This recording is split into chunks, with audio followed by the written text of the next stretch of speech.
35192. If you want to send a text, you can listen on iHeartRadio, wherever you are. Comedian Cam Patterson is going to join us in here tomorrow, doing some dates at Hilarities this weekend. And then Friday, our buddy Adam Ferrara is back in here. Go to hilarities.com to find out who's playing when, because both of those guys are doing shows here this weekend. Guardians baseball is tonight. That's a 7:10 start. Second of two there in the Ohio Cup. Guardians over the Reds last night, 5-3, so they'll try to take it again tonight before they go up to Toronto for the weekend series against the Blue Jays. And then by Tuesday, they'll be back here in the friendly confines of Progressive Field to take on Ken Griffey Jr.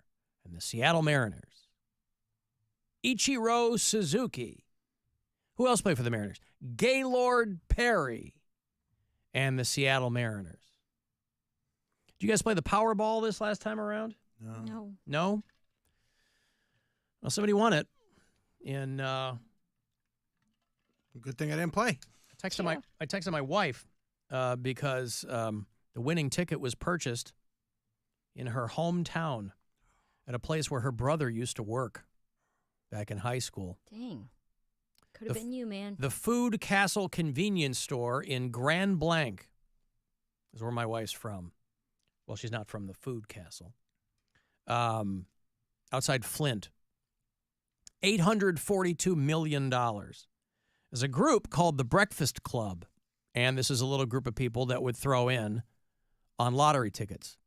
It included a couple who were on the verge of retirement and described themselves as already comfortable. It's going to make you feel good. And a lawyer from Grand Rapids, who also was a big winner there. The group opted for the cash lump sum of $305 million. Man, you don't even get half. Man. That's still a lot of money. But they won the big old Powerball there. The middle-aged couple. Well, I thought they were an elderly couple. It says middle-aged couple who were, I guess, so comfortable that they were getting ready to retire in middle age. And they said, now we're not financially bound to any specific timetable. I'm really of two minds, when it comes to lottery winners.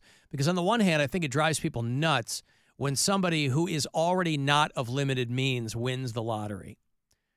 That would drive anybody crazy. That somebody who is already in pretty good shape wins more money, right? It's what drives everybody crazy about the system we live in. On the other hand, when people who have no money win the lottery, you worry that they're going to blow through it. And again, it's none of our business, right? It's not money that anybody earned. It's pure luck and pure good luck. Or, Mary, fate. There it is. Is it fate when someone wins the lottery? Depends on how often they play. It depends on, like, if you're just wandering through and you're like, let me try this lottery ticket, that's fate. But if you play every day, then you're kind of setting yourself up for it. Yeah, but and again, I can't claim to understand the math of the lottery. People have explained it to me 4 billion times, and I still don't understand when they say your odds don't increase the more tickets you buy. They don't. Okay, so if you buy a bunch of tickets, it's not fate. I mean, you're not setting yourself up to win. I mean, I'm saying the frequency with which you buy. If you buy every day. I see. Like it's part of your daily routine. So if you regularly play the lottery, it's fate smiling on you. No, it's not fate. Oh. It's part of your routine. Bound to pay off at some point. Right, the more random an occurrence is, the more it's attributed to fate. I see. Like if I don't even know what to compare it to. I'm just saying there are people who play the lottery every day of their lives and never win. Mm-hmm. That's why it's not fate. So they were not fated to win. Correct. Fate was not on their side. Not this time. Huh. Not with this.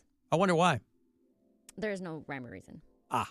That's your problem, is you keep trying to apply logic to things, and there's no Well, no, not reason to. logic. I mean, there's no rhyme or reason to coincidence either. That's what makes a coincidence.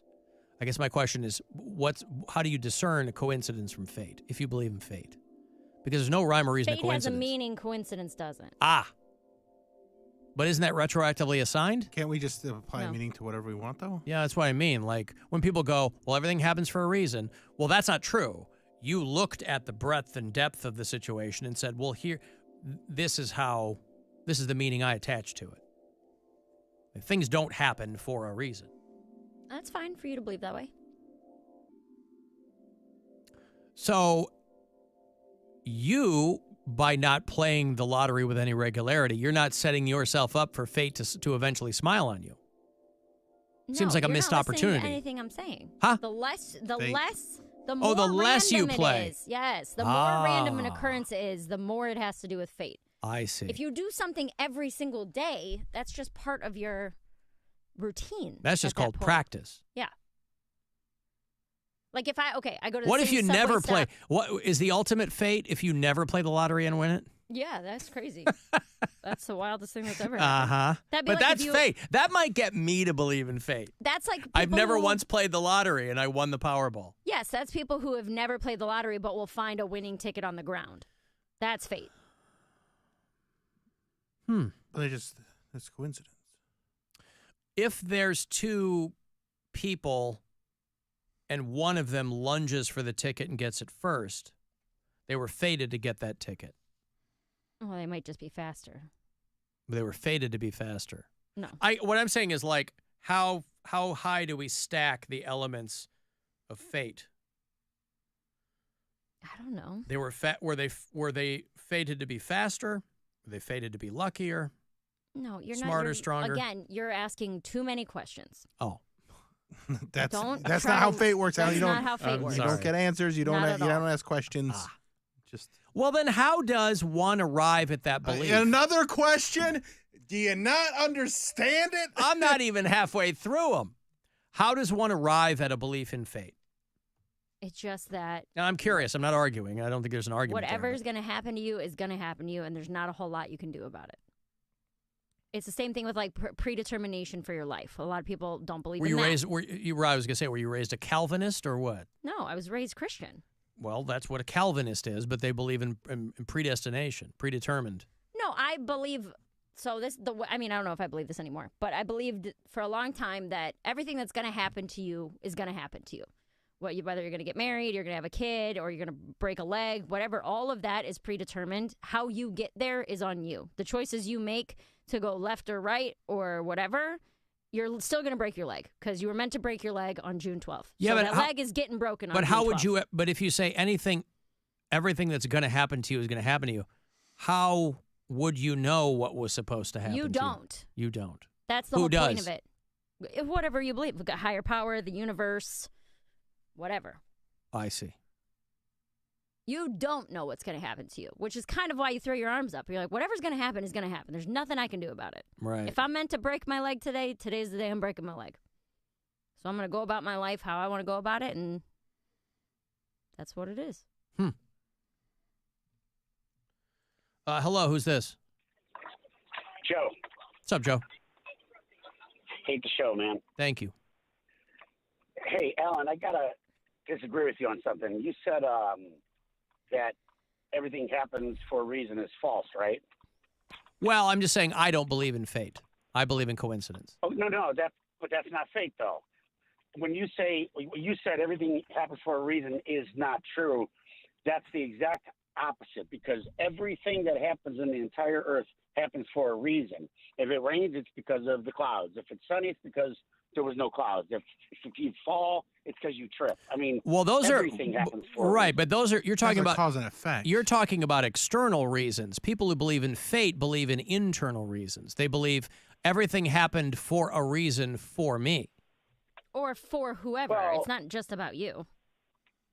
I think what Mary said was true, because I mean, I hate to cite a movie, but the Butterfly Effect movie explains it really well. Like, he keeps trying to go back and change history, and every time he changes the slightest thing, the future ends up much, much different. So it does. Every decision you make is going to affect your future. Every single decision. Right, but but you don't know which decision is going to create which outcome. So that doesn't mean fate. That to me that's just That's the more same thing. randomness. It's randomness. To me, But that's proving what I'm and- saying. You and Bill break your back to apply anything except fate. Oh, no, No, that's randomness. we don't That's have to. coincidence. No, That's no. this, We that's don't. that. You're misinterpreting. We don't have to. We're not the backbreakers in this situation. We don't have to break our backs to say things are random. That you got to break your back to come to the conclusion Alan. that fate is involved, because fate Alan, implies don't you think? fate implies Okay. some external mover, right? Listen, people who believe in fate are largely like religious, or they believe in a higher power. I don't believe in that. So obviously, I'm more secular in my thinking. I lean toward science, and there's simply no evidence to prove fate otherwise. There's nothing to disprove it. Obviously, we don't know. Like they talk Well, about fate, you wouldn't. You said you would know. Like either, I don't think you would know if it was fate. That's what makes it fate, is because Well, no, that's it's not. nothing you planned or. Well, you can't disprove a negative, right? So it's like you can't say, well, you don't know. Yes, that's true, and it's just a matter of belief. But I guess it just. So what do you?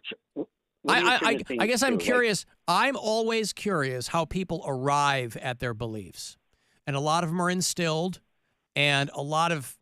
We all have beliefs that we think are true and aren't, right? So if every single person really examines their beliefs, you will find some where you're like, oh, well, that turned out to not be true. Obviously, you can't prove or disprove fate, but it depends on, Well, like, do you think- for instance, if everything's predetermined, then you couldn't say that free will existed. Well, that's what I was saying, is That's that not you true. have free will in how you get there. Your free will exists I- in you're going to break your leg today. If you step out in front of a car, that might happen. If you wear too high heels on cobblestone, it might happen. But today's the day you break your leg. Right, but my point is, if everything is predetermined, That is your free will, how you get there. but that's not free will. Whatever But it is. whatever we think if it's predetermined, then whatever we think we're choosing is an illusion. No, you have. Well, then who else is choosing it then? Well, that's where people end up believing in a higher power. I'm saying you don't need a higher power because it's all coincidence. There is no prime mover. You know, Alan, even as a Christian, which I am, God doesn't make my decisions for me. I think He knows my fate, but I make my own decisions. That's my free will. Okay. It's almost like being able to look 10 years down the line if you had a crystal ball and said, oh, Alan's going to end up in Los Angeles in 10 years. I mean, that doesn't mean I'm making you go there. I mean, there's evidence that leans toward the fact that scientifically we don't have free will because our brains know what we're going to do before we do. And so it's just chemicals and things firing before we even come up with them, external stimuli and things like that. So we're not even really in charge of that. Now, that's still So up you for think debate. Our brains but control us? Huh? Our brains do brains control control us? Of course. It's all chemicals. No, we control what our brains lay things out, but ultimately it's our decision to make those choices. But your Well, brain, what are you making the choice with? your brain has sent a signal. When you want to go pick something up, your brain has sent the signal to move your arm nanoseconds before you've been able to do it. So your brain is sending that stuff before you've even considered it. That doesn't even make sense. So That's we're like the just- Republican argument. That's that science. You get, Again- no, that's like the argument that you get pregnant 3 days before conception. That doesn't even make any sense. Nobody says you get pregnant before conception. Yes, yes. No, they don't. Dude, it's there. They My think brother, that they got plenty of fakakta beliefs. Joe, thank you for the call. They got plenty of weirdo beliefs like there's a heartbeat in 2 hours, all that kind of nonsense. Nobody's saying that you're pregnant. How can you be yes, pregnant? it's 0% Who says logic. that? My brother told me this, that in the Bible it Your says brother life believes begins all 3 days kind. before conception. Your brother believes ridiculous things. And I'm saying if he's not the only person who could possibly believe that. But that's what you're trying to say. But that's not true. You're trying to say that you sit there and your brain decided, I'm going to pick up this napkin. And Not brain decided. Just that the moment that we do something, those signals have already been sent nanoseconds ahead of time. So all I'm saying is. But you're also deciding if you're going to pick it up or not. Maybe. You don't have to. Maybe not. I'm not a neuroscientist. I just know that there are some who are experts in that field who believe that the quote unquote free will is a myth because of the science of how our brains work in coordination with our bodies. I don't know if that's true, but there are a number of people in that field who have exponentially more expertise than I do who believe that. So I don't know. I've never heard anybody say, I don't know how you could even physiologically come to the conclusion that someone is pregnant before conception. The word conception literally means how can you conceive before you've conceived? I think what they would probably say is because the egg was in the right spot for it to be fertilized. Then that's the conception. It's not conception. It's not conceived before conception. But anyway, it doesn't matter, right? None of it matters. Mary will tell us that. Mary and I agree on that. Nothing matters. None of it matters. But by the way, it seems to me, it must be a set rate. Circling back to the lottery thing. The convenience stores, the places that sell the winning ticket get a cut, but they get like $50,000. I could see getting $50,000 if it was $1 million scratcher. But if somebody wins the Powerball, you'd think they'd get a different percentage of that. Unless it's just a flat, no matter how much money these other people are winning, you get $50,000. The owners of the convenience store said that they will share the $50,000 with their employees and donate to local food pantries. So